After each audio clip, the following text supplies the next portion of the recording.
ఆపదామపహర్తారం దాతారం సర్వసంపదాం లోకాభిరామం శ్రీరామం భూయో భూయో నమామ్యహం. 14వ సర్గ. హనుమంతుడు చెంగున ప్రాకారం దాటి అశోకవనంలోకి ప్రవేశించాడు. దట్టంగా ఉన్న చెట్ల కొమ్మల్లోకి వింటి నుంచి వదిలిన బాణంలా దూసుకుపోయాడు. ఆ అశోకవనంలో అశోక వృక్షాలే కాకుండా మద్ది చెట్లు, పొన్న చెట్లు, విరగపూసిన సంపంగి చెట్లు, లెక్కలేనన్ని మామిడి చెట్లు ఉన్నాయి. వాటికి చిక్కగా అల్లుకుని వందలాది లతలున్నాయి. అది వసంత ఋతు ప్రారంభం కావడంతో ఆ ఫల పుష్ప వృక్షాలన్నీ అత్యంత శోభాయమానంగా ఉన్నాయి. ఆ వృక్షాలను ఆశ్రయించి కోకిలలు, నెమళ్లు, అనేక రకాల పక్షులు ఉన్నాయి. అంతటా జమ్మని తుమ్మెదలు తిరుగుతున్నాయి. హనుమంతుడు ఆ వృక్షవాటికలో ప్రవేశించగానే అతడి వేగానికి నిద్రలో ఉన్న పక్షులన్నీ ఉలిక్కిపడి మేలుకొని ఏం జరుగుతోందో తెలియక రివ్వున ఎగిరిపోయాయి. వాటి రెక్కల తాకిడికి పువ్వులు జలజలా రాలి హనుమంతుణ్ణి కప్పివేశాయి. ఒంటికి అంటిన పువ్వులతో కొమ్మ నుంచి కొమ్మకి, చెట్టు నుంచి చెట్టుకి తిరుగుతున్న హనుమంతుడు ఆ వనంలో స్వేచ్ఛగా విహరిస్తున్న వసంతుడిలా ఉన్నాడు. అతడి వేగానికి మరికొన్ని పువ్వులు రాలిపోయాయి. ఆ పువ్వులన్నీ భూమి మీద పరుచుకుంటే రరాజ వసుధా తత్ర ప్రమదేవ విభూషిత. ఆ వనభూమి అలంకరించుకున్న స్త్రీలా శోభించింది. అతడి వేగానికి లేత రెమ్మలు, చిటారు కొమ్మలు విరిగిపోయాయి.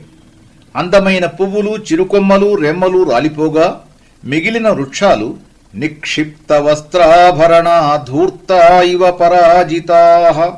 జూదంలో ఓడిపోయి గెలిచిన వారికి ఆభరణాలు, వస్త్రాలు ఒలిచి ఇచ్చేసి నిలబడిన జూదరుల్లా ఉన్నాయి.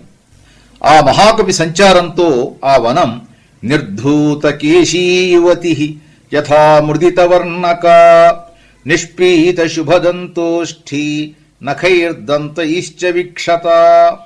ప్రియుడి కౌగిట్లో నలిగి చెదరిన జుట్టుతోనూ నఖ దంత క్షతాలతోనూ సోలిపోయి ఉన్న యువతిలా ఉంది. ఆ చెట్ల కింద అక్కడక్కడా వెండి, బంగారు అరుగులు, మణులు పొదిగిన అరుగులు ఉన్నాయి. ఆ తోటలో ఎన్నో దిగుడు బావులు ఉన్నాయి. కొన్ని గుండ్రంగాను, కొన్ని కోలగాను, కొన్ని చతురస్రంగాను, కొన్ని దీర్ఘచతురస్రంగానూ ఉన్నాయి. వాటికి మణులు పొదిగిన మెట్లున్నాయి. ఆ బావులలో నీటి కింద ఇసుకకు బదులు ముత్యాలు, పగడాలు ఉన్నాయి. వాటి గట్ల మీద కూర్చుందుకు స్ఫటిక మాణిక్యాలతో చేసిన చప్టాలున్నాయి. ఆ బావుల చుట్టూ కంటికి నదరుగా కనిపించేందుకు కృత్రిమమైన అనేక రంగుల చెట్లు నిలబెట్టారు. అందులో కొన్ని బంగారు రంగుతో మెరిసిపోతున్నాయి. ఆ బావులకు 4 వైపులా అమృతం వంటి నీటితో కూడిన కాలువలు, వాటి గట్లపై తీరుగా పెంచిన అందమైన మొక్కలు, తీగలు, చెట్లు ఉన్నాయి.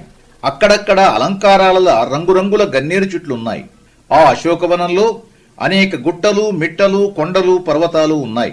వాటిలో కొన్ని సహజమైనవి ఉన్నా చాలా మటుకు కృత్రిమమైనవి. వాటన్నిటి మీద ప్రణాళికాబద్ధంగా పెంచిన మొక్కలు, లతలు అందంగా ఉన్నాయి. ఆ పర్వతాలలో ఒకటి సాటిలేనంత అందంగా ఉంది. ఆ పర్వతం నుంచి ఒక సెలయేరు వేగంగా క్రిందకు ప్రవహిస్తోంది. ఆ ఏటిగట్టున ఉన్న ఒక చెట్టు బాగా వంగి ఉండడంతో దాని దట్టమైన కొమ్మలు నీటి ప్రవాహానికి అడ్డంగా ఉన్నాయి. ఆ కొమ్మల వలన ముందుకు పోకుండా ఆగిన నీరు వెనక్కి మళ్లీ పర్వతం వైపే వెడుతున్నట్లుంది. ఆ దృశ్యాన్ని ఆదికవి వాల్మీకి ఇలా వర్ణించారు. పర్వతం మీద నుంచి ఉరకలేస్తూ వస్తున్న ఏరు అంకాదివ సముత్పత్య ప్రియస్య పతితాం ప్రియాం. ప్రణయకలహంలో కోపించి ప్రియుడి ఒడి నుంచి చెంగున దూకి వేగంగా వెళ్లిపోతున్న ప్రియురాలిలా ఉంది. ఆ ప్రవాహాన్ని ఆపి వెనక్కి మళ్లిస్తున్న చెట్ల కొమ్మలు వార్యమాణామివ క్రుద్ధాం ప్రమదాం ప్రియబంధుభిః. తప్పు తప్పు, అలా వెళ్ళిపోకూడదు అని నచ్చ చెప్తున్న ప్రియబంధువుల్లా ఉన్నాయి. వెనక్కి మళ్లిన ప్రవాహం ముందుకు పోలేక, అలాగని వేగంగా వెనక్కి వెళ్లలేక అక్కడే సుళ్ళు తిరుగుతూ ఉంది. అది ఎలా ఉందంటే ప్రసన్నామివ కాంతస్య కాంతాం పునరుపస్థితాం. బంధువుల మాటలు విని అలక తీరాక అతిశయించిన అనురాగంతో ప్రసన్నురాలి ప్రియుని చేరడానికి వెళ్లకుండా ఉండలేక, సిగ్గుతో వెళ్లలేక కలగుండు పడుతూ మొత్తానికి మెల్లమెల్లగా వెనక్కి ప్రియుణ్ణి చేరడానికి వెడుతున్న ప్రేయసిలా ఉంది. ఇటువంటి అందమైనవి, అనన్య సామాన్యమైనవి ఉపమానాలు, వర్ణనలు రామాయణంలో అడుగడుగునా ఉన్నాయి. ఆ అశోకవనంలో అనేక పద్మసరోవరాలున్నాయి. విశ్వకర్మ నిర్మించిన విశ్రాంతి మందిరాలున్నాయి. సహజమైన వృక్షాలతో పాటు అసంఖ్యాకమైన కృత్రిమ వృక్షాలున్నాయి. ఆ వృక్షాల మధ్య అందమైన గొడుగులు నిలబెట్టి ఉన్నాయి. దట్టమైన ఎత్తైన మొక్కలు కొన్నింటిని గొడుగుల ఆకారంలో కత్తిరించారు. విశాలమైన ఆ గొడుగుల కింద కూర్చునేందుకు బంగారు తిన్నెలున్నాయి. అక్కడ చూపర్లకు కనువిందు చేసే ఒక పద్మ సరోవరం, దాని పక్కన నిర్మలమైన నీరు ప్రవహిస్తున్న ఒక సెలయేరు, దాని పక్కన ఆకులతో దట్టంగా ఉన్న ఒక శంసుపావృక్షం ఉన్నాయి. ఆ సమీపంలో అనేక కృత్రిమ వృక్షాలు బంగారు రంగులో ఉన్నాయి. వాటి మీద పడిన వెన్నెల పరావర్తనం చెంది హనుమంతుని మీద పడుతోంది. ఆ వెలుగులో కపివీరుడు కూడా బంగారు రంగులో ఉన్నట్లు కనపడ్డాడు. ఆ బంగారు రంగు చెట్ల కొమ్మల చివర కట్టిన బంగారు గంటలు చూచాడు. గాలికి కొమ్మలు ఊగినప్పుడు ఆ చిరుగంటలు చేసే మనోహర శబ్దాలు విన్నాడు. శింశుపావృక్షం మీదకు దూకాడు. దాని ఆకుల మధ్య కూర్చొని ఆలోచించాడు.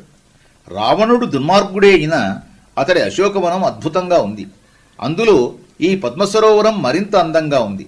చంపక, చందన, వకుళ వృక్షాలతో ప్రకృతి సౌందర్యం అంతటినీ ఒకచోట పోగు చేసి పెట్టినట్టు అత్యంత మనోహరంగా ఉంది. ఇతో ద్రక్ష్యామి వైదేహీం రామదర్శనలాలసాం ఇతశ్చేతశ్చ దుఃఖార్తాం సంపతంతీం యదృచ్ఛయా. సీత కనుక జీవించి ఉంటే ఇంత అందమైన ఈ ప్రాంతంలో అటూ ఇటూ తిరగవచ్చు, దైవవశం చేత నాకు కనబడవచ్చు.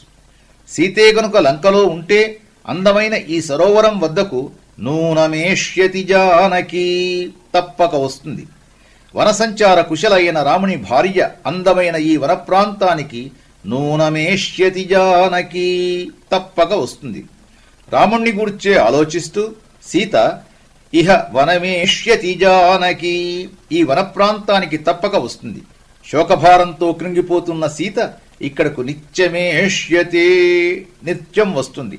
వనాలలో ఉండే పశుపక్షాదులను ప్రేమించే జనకసుత అందమైన మృగాలతోనూ పక్షులతోనూ సంకులమైన ఈ వనానికి తప్పక వస్తుంది. సంధ్యాకాలమనాశ్యామ ధ్రువమేష్యతి జానకి నదీం చేమాం శివజలాం సంధ్యార్థే వరవర్ణిని.